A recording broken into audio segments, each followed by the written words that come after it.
Night 11:30కి message అనమాట. మోగగానే చూస్తే అదేదో మనం చిన్నప్పుడు నేర్చుకుంటాము ఏకక్షరాలు, ద్విత్వక్షరాలు, తృతీయాక్షరాలు అనేసి. ఇదేదో దిత్వా తుఫాన్ అంట. పోయినసారి మొంతా తుఫాన్ అప్పుడు తెచ్చారనమాట ఈ మిరపకాయలు. అవి అట్లానే ఫ్రిడ్జ్లో పడి ఉన్నాయి.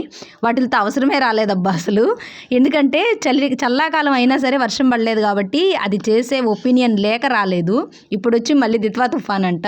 ఇంట్లో వచ్చేసి వేడివేడిగా ఏదైనా చేసి పెట్టొచ్చు కదా అన్నట్టు నలుగురింట్లో కూర్చొని అడుగుతుంటే సర్లే చేసేది ఏం లేదు అన్నట్టు ఇంకా కొంచెం పిండి ఉంటే కలిపేసి మిరపకాయల బజ్జీలన్నా వేడివేడిగా వేసిస్తే తింటారులే అంటూ టీవీ చూస్తూ వీళ్ళు కూర్చొని ఆర్డర్లు వేస్తూ మనం చేసి పెడుతుంటే సంతోషంగా అందరం ఫ్యామిలీ మొత్తం కూర్చొని కలిపి తినే టైం అనమాట.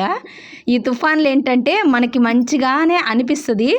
తుఫాన్ల వల్ల కేవలం ఫ్యామిలీ మొత్తం ఒక దగ్గరే గ్యాదర్ అయ్యి సంతోషంగా తింటూ టీవీ చూస్తూ బాగా ఎంజాయ్ చేస్తున్నారు. నార్మల్గా అందరూ ఇలాగే ఉంటారు. ఎందుకంటే స్కూల్స్కి కూడా హాలిడేస్ ఇచ్చారు కాబట్టి బాగా ఎంజాయ్